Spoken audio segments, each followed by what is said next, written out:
In this video, we'll be exploring the area of gaming. I'm Mark Pegram, and I'll be taking you through this material. Here's the usual copyright notice that you see at the start of all the online videos. Now, let's get started. Online gaming environments are usually fully simulated three-dimensional environments that you enter and navigate through a character, sometimes called an avatar.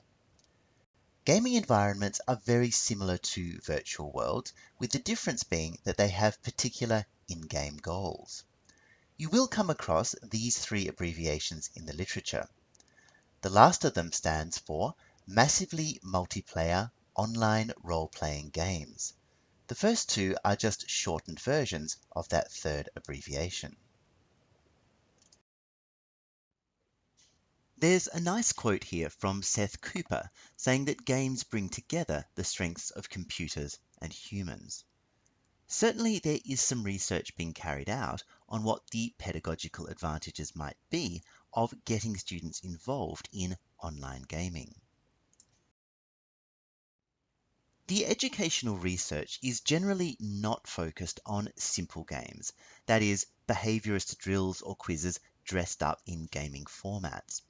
Rather, it's focused on what Mark Prensky has called complex games as opposed to mini-games, or what, back in 2011, the Horizon report called collaborative digital games. The massively multiplayer online role-playing games I mentioned earlier are good examples of these kinds of games, and they do seem to have a lot of educational potential.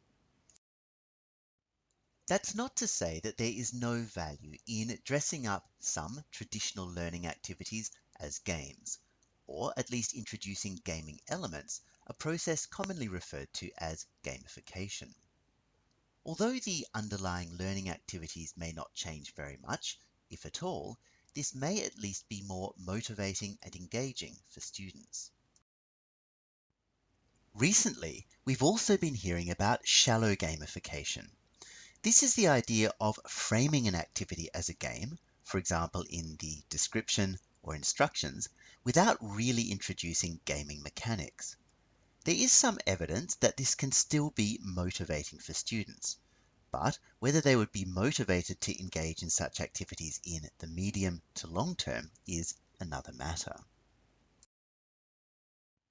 Here's an example of a teacher introducing customizable badges in order to motivate her learners more within the Edmodo learning environment.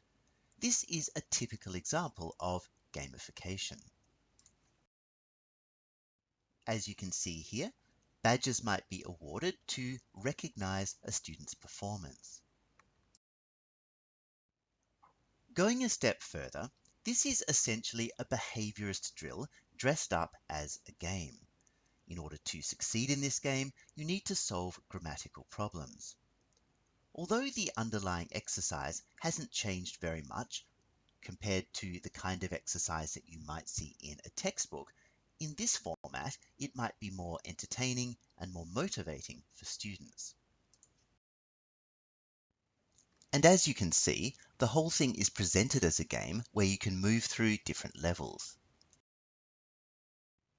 Something slightly more sophisticated is seen in the Typewriter app, which is a game that teaches students about the history of typography. And getting more sophisticated still, Device 6 is an app where effectively a story meets a game. As the central character moves in different directions around a building, the text changes direction. At various points, the reader is offered opportunities to make choices, and those choices then influence the evolution of the story. And finally, we come to the true gaming end of the spectrum, where multiplayer online games have enormous educational potential. So effectively, there is a whole continuum from gamification through to true gaming. And in between, there are some borderline cases where it's difficult to say whether we're looking at educational activities and exercises dressed up as games, or whether we're looking at games with educational value. But multiplayer online games, as I've just said, are definitely an example of the latter. There is great potential for learning in these environments, including the acquisition of what have come to be called 21st century skills. Games, of course, are very motivating. As we can read in this title, Persist or Die, Learning in World of Warcraft. Essentially, if you don't persist and you don't learn continuously, your character will die. And in gaming environments, that is very motivating for many people. In-game goals in particular keep participants very focused. As we can read here, whenever you're asked to do something in a gaming environment, you're given a reason for doing it, a specific goal to achieve, assessment criteria so you can evaluate whether you have achieved the goal, and usually there's a reward at the end. Many educators suggest that these are highly appropriate elements for education in general. Beyond that, games have the advantage of offering immediate and detailed feedback about your performance at all times. That's a point picked up in this recent report called Supercharging Feedback to Propel Student Learning. It's all about, as we can read in the subtitle, the power of digital games. There are many different games that can be used at different levels of education.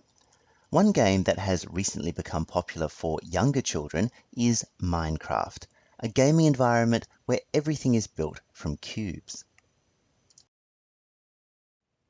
In fact, Minecraft now has an education edition, reflecting its popularity in the educational space. For more information about this education edition, you might like to go and have a look at the Education Edition section of the Minecraft Wiki. You can see the address at the bottom of the screen. To get an idea of the range of pedagogical potential in Minecraft, you might like to have a look at this list from an older version of the Minecraft Wiki. As you can see, the pedagogical possibilities extend from areas like reading and writing through to social skills. At higher levels, more sophisticated games like World of Warcraft might be appropriate. And of course, we've already seen the potential educational benefits of games like World of Warcraft mentioned in our discussion of general gaming benefits.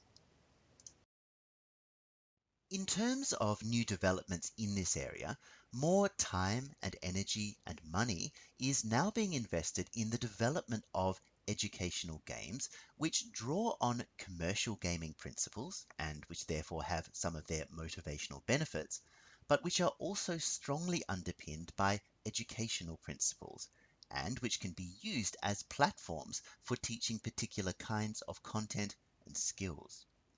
If you'd like to check out one of the field leaders in this area, you might like to pause the video and go and have a look at the Pagamo website. You can even sign up for a free trial. It's also worth mentioning the rise of pervasive games. These are games played on mobile digital devices which use the real world as the gaming context. Very often, these games involve augmented reality interfaces, where digital information is overlaid on a view of the real-world environment. As Paul Driver shows us in this diagram here, such pervasive games involve a combination of game and non-game actions, analog and digital space, and ordinary and ludic space, that is, gaming space. There is enormous potential in such games for situated, immersive, embodied learning. So this is certainly a space to watch. The first pervasive game to become quite popular was Ingress, created by Niantic, a startup within Google in 2013. If you haven't heard of Ingress or you don't know much about it, you might like to pause the video and go to the address that you can see at the bottom of the screen where you'll find a short video explanation. But it was only in 2016 that the idea of pervasive augmented reality gaming really came to wide public attention around the world, with the release of the game Pokemon Go, another creation of Niantic, which by this stage had been spun off from Google. There is some interesting potential in a game like this, as pointed out by the CEO of Niantic. For example, players gain exercise. They learn to see the world with new eyes, and the game can help to break the ice socially. But the real educational advantage of Pokemon Go is almost certainly that it has illustrated the nature of pervasive augmented reality gaming to a very large number of people. And we can expect to see a lot of developments in this area as regards education over the next few years. There's also an increasing trend towards asking students to design simple digital games as part of lessons on computational thinking or coding. Coding literacy, or programming literacy, is an important digital literacy, and one that's increasingly recognized in national curricula around the world. For some ideas on game design tools, you might like to pause this video and go to the address that you can see at the bottom of the screen. We're also now seeing not only companies, institutions, and teachers creating mobile augmented reality games, or if you like, pervasive games for students, but rather we're seeing students creating these for their peers.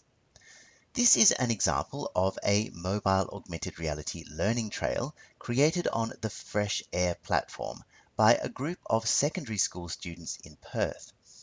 There's a whole backstory about aliens landing on the school campus, and their peers need to follow a trail across campus, solving puzzles and challenges as they go.